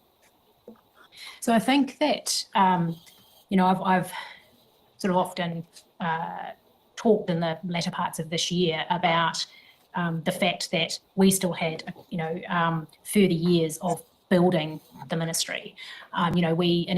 We started with approximately 140 staff at Whaikaha, and significantly increased in the period of review our number of staff, and we're working on all of the systems and processes and infrastructure that we needed. But inevitably, that would have taken 30 years to really fully develop that. The benefit of having disability support services inside of MSD is that as a large agency, the agency already has all of that infrastructure. They have the commercial backbone, the contracting practices, much larger financial capability and resource to wrap around the services. And that's a key rationale for the government's decision to move disability supports into MSD. But Paula, you were already a departmental agency hosted by the Ministry for Social Development. Your appropriation effectively sat on the books of MSD anyway, is my understanding. And so as a smaller government agency, Your own ministry, though, with your own CEO, you had access to all of the supports to try and make DSS work. And so now effectively, it was effectively in some ways with MSD before and now still with MSD. I mean, you were in there. I think you're right. We were a departmental agency. However, firstly, it is really important for everyone to know that the funding for Whaikaha could not be topped up from within the rest of vote social development. So that was not an option. The funding, when we were established, was kept very separate. So it wasn't as if MSD could shift some funding around and apply it to disability supports. That's a little bit different than when the funding sat within Vote Health, when the Ministry of Health could make those various adjustments and did make those adjustments over a long period of time. So that's one significant thing to be aware of. I think the other thing is that I think when you are directly accountable for a service, as MSD is now, it's able to make all the decisions that it needs to make as a very separate independent agency. When you're a departmental agency, you have the resources that you have, and we had a shared service arrangement with MSD. But ultimately, I think when you're fully accountable for a service as MSD is now, you can apply the resources of your entire agency in the way that the chief executive of MSD can now determine how she will do that. And I think that's different from being a departmental agency inside another agency, where you're also critically dependent on Health NZ and its infrastructure moving forward, as well as MSD. So I think there are some differences. Well, I think we'll need to put to the CEO of MSD what capacity they have to apply their overall resources now to DSS, given that they seem to have their own constraints as well. But I guess that's a question for the CEO. Sure. My one other question on this is, what feedback have you received from disabled people about the transition or transfer of DSS from Whaikaha to the Ministry for Social Development? Because we've received a lot and it's not very positive, and they have real concerns. Have you received the same feedback? Yes, we've received feedback in a couple of ways. So one, yes, absolutely, we have received feedback about the concerns that disabled people have about disability support services getting lost inside a large agency, and concerns that the services are no longer delivered by Whaikaha. We've also received some positive feedback about the opportunity for the ministry to be able to focus more exclusively on strategic policy and cross-government work. But yes, we have received concerns. There were some disabled people who felt that Whaikaha, being a service delivery agency as well as an agency that was seeking to promote the wider interests of disabled people, sometimes put us in a position where we were doing dual roles that could be in tension with one another. So that is certainly a point that has been acknowledged to me in the time that I've been in this role. And so now our relationship with DSS is the same as our relationship with other government services. And it means that I guess we can stand apart in terms of being able to bring evidence into those conversations. I'm sure you've got advice on both sides, but was the feedback you got from disabled people weighted more towards being opposed to the shift into MSD or being supportive of it? I think that's a difficult question to answer in a way, because as I think that disabled people were disappointed in the way that we had to progress the March changes, and so it's been a very complicated year in terms of the relationship between the community and DSS generally. Yeah. So I was supplementary on that. Just in your forthcoming status as a public service department, what role will you have in relation to the shape and delivery of DSS, and how will you implement that? So we have a system leadership role and a system monitoring role. And so we're working through now with our minister moving forward about how we will be, what frameworks and things we'll be using to report against the outcomes across a range of government agencies who deliver disability supports, and whether, how the outcomes are being delivered. So we'll have that sort of oversight role at a very high level. Supplementary data. Just a supplementary there. So. Okay, I think we're time to have a bit more commentary, and I'm going to see if I can try and track down Louise Upston clip. So my main concern is that a lot of this shifting it to MSD is designed to really put a hurdle in front of disabled people from getting the help they need. I really do get the impression that this is just the government's attempt to say, hey, look, we made cuts and saved money. The gentleman's comments that were doing the answering was terrible. Oh dear. Yeah, a few points here on this one. Ben made the comment that that disabled people had expressed the view that that they were happy that the Whaikaha had transferred their function over to MSD. I had that comment delivered to me because there was a concern. I mean, who is saying that? Which Yeah. disabled people? Probably the same people who sit there and say disabled people don't want inline bus stops because they like people to fall out of wheels. No. Seriously, like people that come up to me and said they didn't want Whaikaha to turn into a ginormous service provider. And I can understand that. I can understand that sentiment. So it's a nuanced comment, but it was delivered directly to me, and I can understand why. But on the other side of that, there is the position that, because there is a lot of tension in the disability work between our service organisations, our service providers, and our representative organisations. So I can understand why people would take that position. I can understand that coming from a service provider, but from a disabled person who just wants to get help, I am struggling to understand which demographic disabled people are saying, wow, I'm really glad that Whaikaha doesn't provide everything. Yeah. Anyway, I'm not going to name names here, but I'm just saying that's all right.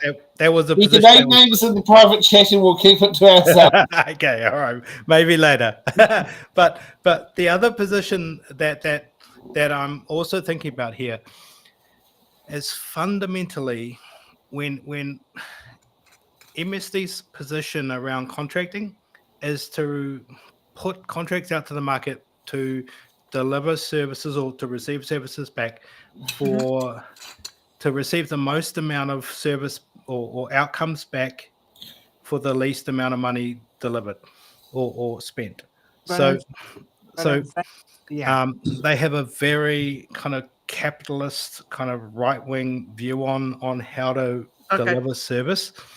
So now that we have handed a large amount of disability support services over back to MSD, we're really changing the way that disability support services are going to be contracted back out to the market.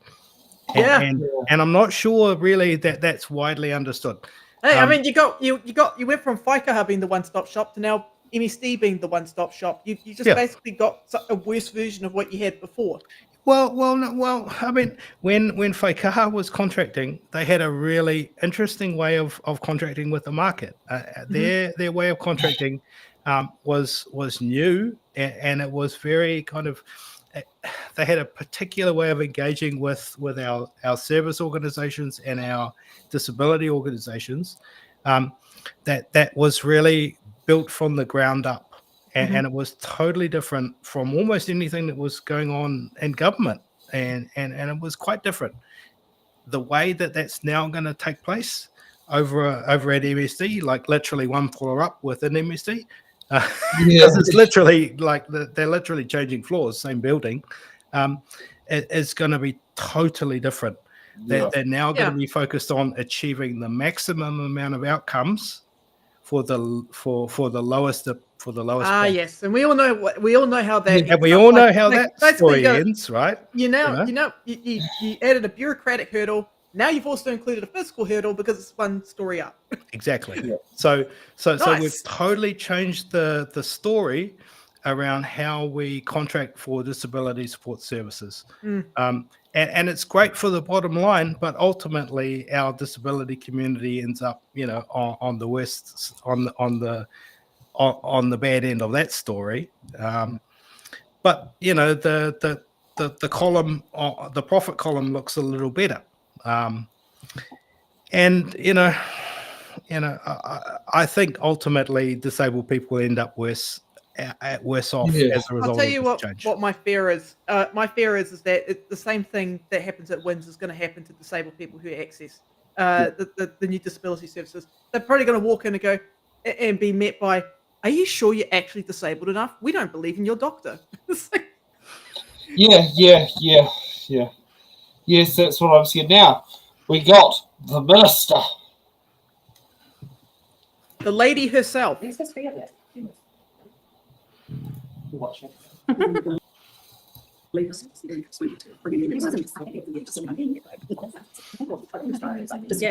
here till 1:20, Jennifer. Good morning, Minister. Welcome to the Social Services and Community Select Committee. Please take the opportunity to welcome your team. No, I think there's another one. Make a brief opening comments and then we'll move to questions. Right.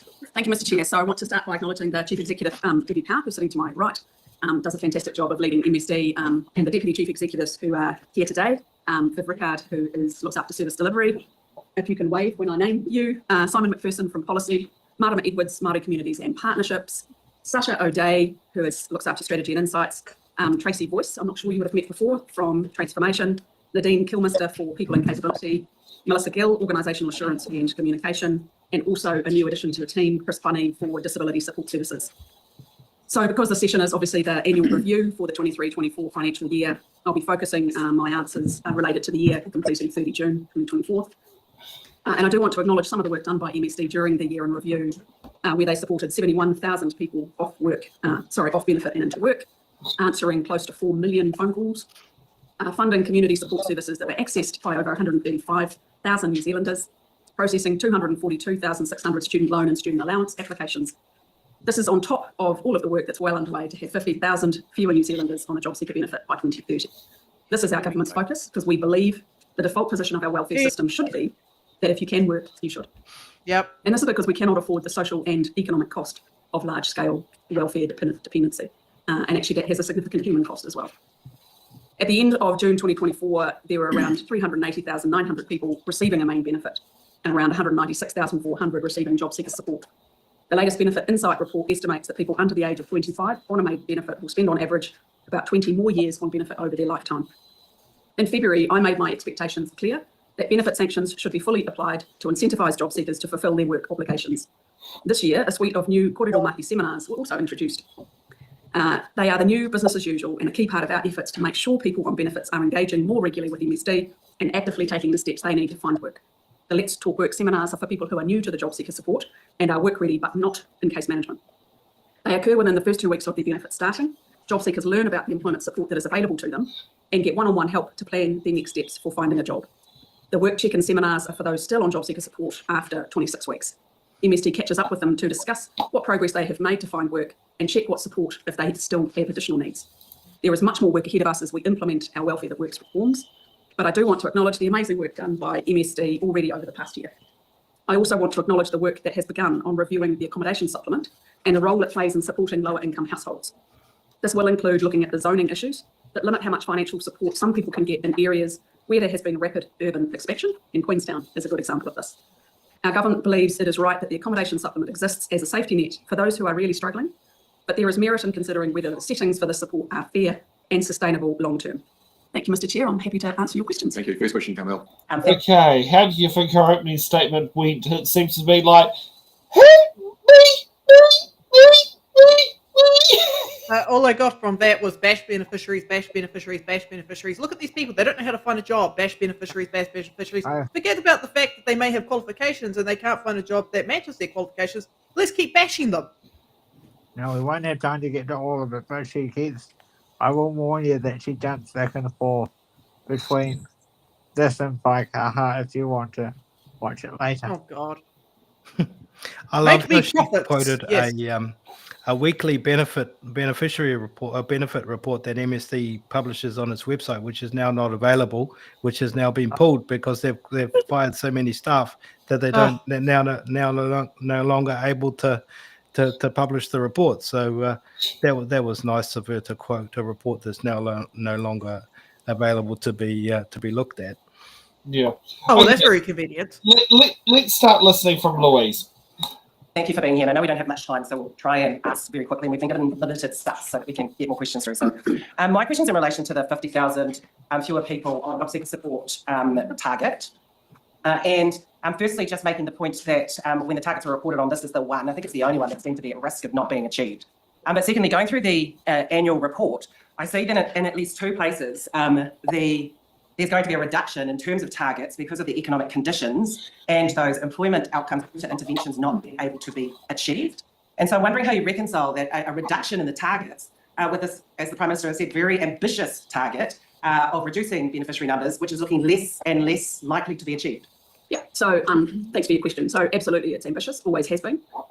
The status as of Monday on that went to orange, amber, red, which means that it is at risk. There are other targets in that status. But basically, it doesn't change what we're doing in terms of the initiatives that I mentioned around the expectations, around obligations and consequences, initiatives like the Kōrero Mahi, which really help people at the start of their job seeker journey to understand, firstly, what their obligations are and also what support is available. And the important thing is being able to connect people to the support that they need. So we know that case management is one of the most effective interventions, which is why we've seen an increase in people receiving case management. And again, that is all about how do we provide that one-on-one support to ensure that we can deliver the intervention that someone needs. And if I think about the 50,000, a big part of the challenge is the high number on job seeker benefit when we came into office. So halfway through this financial year in review, I wonder why the numbers were already high. And that was curiously at a time where the unemployment rate was low. So we now have a double challenge of pre-existing high job seeker numbers, now with rising unemployment. And so we do know those numbers will continue to rise. The BFG forecast from Treasury was that they would peak in January. Okay, with all due respect, it was. Okay, and just something to also point out there, thanks to the previous national government, not the one that's currently in now, merged the sickness benefit and the job seekers benefit together, so your job seeker numbers are artificially inflated because half the people, if not more, are on medical exemptions of some sort. There are a lot of people that shouldn't be on job seekers and they should be on supported living. It is absolutely ridiculous. There needs to be a full-scale review. Okay, let's hear. A lot I could say. Yep. Louise, you can continue.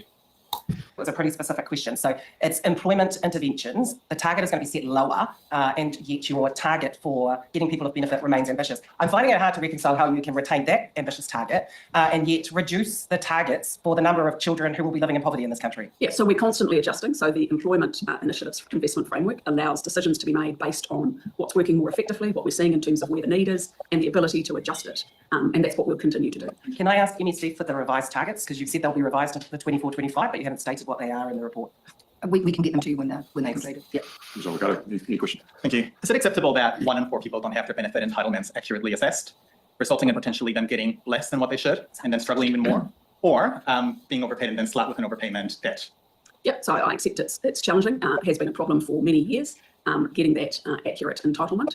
And, you know, quite frankly, the MSD continue to work on that. Overpayments is particularly challenging. I think in terms of where we're heading with Te Pai Tāwhiti and the transformation program that I will be seeking budget approval for will actually improve the accuracy and reduce the amount of overpayments. Because I know how incredibly stressful it is, particularly if somebody's work hours are irregular and the benefits paid, it's resulted in an overpayment, they then get a debt.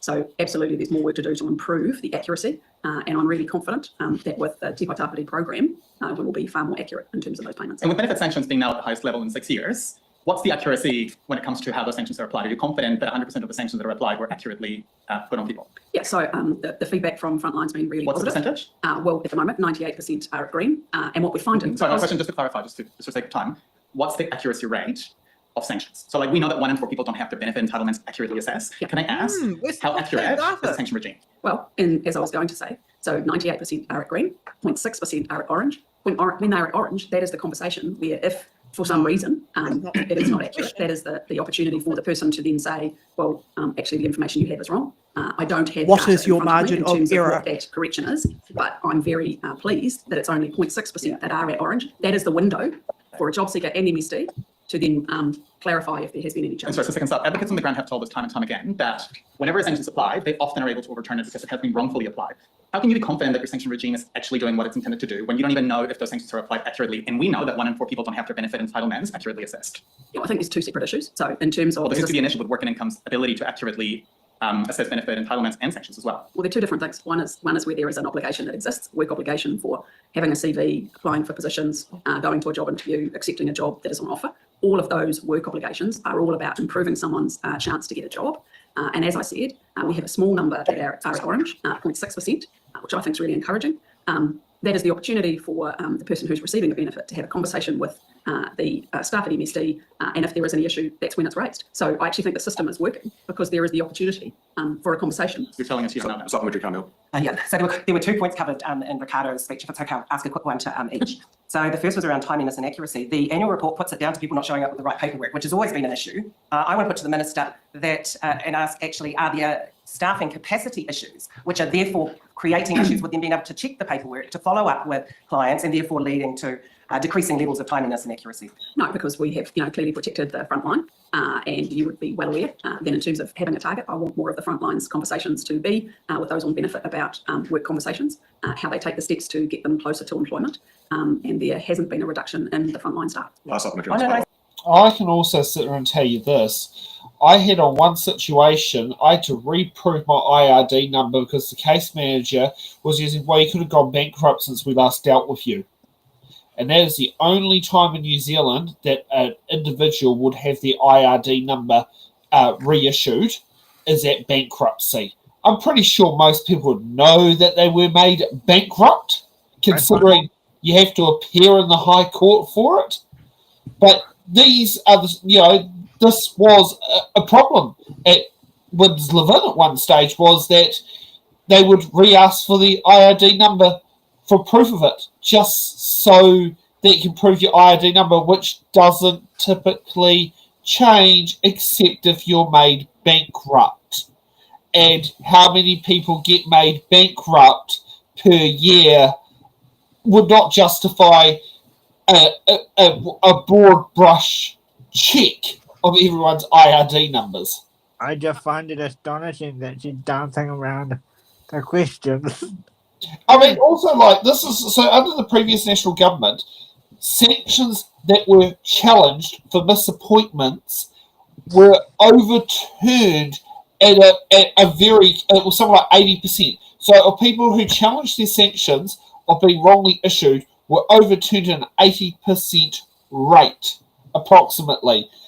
No judgment in our court system meets that factor. So, and the thing is, sanctions have gone up. But how often are sanctions willy-nilly applied, such as sanction now, ask questions later? When reality land is, you might be sanctioning someone in a coma. Yeah, I mean, this is the thing. She's going on and on and on about 0.6 people. And I was like, okay, I'm pretty sure Ricardo was trying to ask, hey, what's your margin of error? How accurate is your traffic, ice block system or whatever the fuck you've got? And she's just like, well, 80% and 0.6%. It's like, that's not the question. You're not answering the question. Yeah, I would just lose my shit if I was in that room. Yeah. So for me, this is one of the issues that amps me up like a lot, right? I mean, like, it's tough enough being a disabled person anyway, right? Everyone knows this, right? Like, it's not an easy life anyway. Like, I know this, like everyone on this call knows this. Like I've lived with this my whole life. Everyone else has. And, it doesn't help having a government punching down on us right now and making it tougher anyway. Yeah. I mean, one of the things I'm pushing for right now and really working quite hard on is to try and make equalize out the cost that we face, just to walk out of our doors, and to live in the world that's pretty disabling anyway. So I'm starting to think quite a lot about something called the cost of disability. And that's the thing that we actually just face every day as disabled people, to live in a disabling world. And that's something that I would really like to see go on top of all of the benefits that many of us have to live on in order to just survive. Because we know that 50% of disabled people, at least 50%, are on the job seeker benefit. Yeah. So, I mean, that's something I'd really like to see, that at least a top up goes on there, just to help, at least the 50% of people on job seeker. And here's something that has been brought up about how putting half a benefit on a payment card as a sanction is funny, because landlords will not have their rent getting paid. And because, in many cases, people are paying more than 50% of their weekly income on rent, which, the recommendation is 25%, but we know that that's not a reality. I mean, I can say that of my personal income, more than 50% is paid on rent. That has been a reality of my situation. Majority of the time I've been running my business. And the only time that it wasn't like that would have been when I was working for BP. And that was when I was earning close to 40 grand a year, not $25,000 a year. I've always said that the people that know how to manage finances the best are the ones that have been on the benefit, because they are absolutely pushed to the limit. They know how to somehow balance that checkbook. I know we're out of time, Sam, so if you want me to come back and finish this tomorrow, we can do that. Oh, yeah, no. I think we'll call it quits on that one. Okay, so let's get to the fun part. The bills that are coming up for...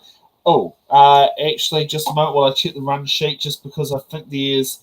the Statutes of Limitations bill actually is no longer there. The Child Protection one is gone. Okay, the oversight into the old Elvy Tamariki Systems Amendment Bill closes tomorrow tomorrow. The Response to Abuse and Care Amendment Bill closes on the 11th. The Evidence of Giving Family Violence Amendment Bill closes on Thursday the 19th, last day of Parliament. The Police Vetting Amendment Bill also closes on the 19th. The Victims of Sexual Violence Strengthening Amendment Bill closes also on the 19th, last day of Parliament. And the Mental Health Bill closes on the 20th of December. And for Christmas, you start writing out your submissions on the Treaty Principles Bill and the Elvy Tamariki Responding to Serious Youth Offenders Bill, which I think is the one to bring back physical force and punishment to lead to a bunch of future people to be abused in the future. So for those who have to go, I'm going to have to sit there and get going because I've got a paper run to do tomorrow morning. So, as some of you probably know, get up at 3 a.m. in the morning and throw papers out the window for 3 hours. So we'll sit there and go for there. So thanks to all the audience for joining us tonight. We'll be back here tomorrow at 8 p.m. to sit and see more of what happened at Scrutiny Week this week while Parliament was in recess. Thanks for watching, and we'll see you all tomorrow. Have a good evening. Thank you for watching The Order Paper, your express ticket to the New Zealand House of Representatives. Every episode, we unravel the complex world of legislation, debate, and democracy. From bills to select committees, we've got it all covered. From our team of political commentators who will dissect and explain what's happened so you can remain up to date on what's happened in the Aotearoa, New Zealand Parliament. To support our channel, you can become a Patreon member at patreon.com/it'sintheballot. The Order Paper podcast is brought to you by It's in the Ballot Productions, live at 8 p.m. New Zealand Standard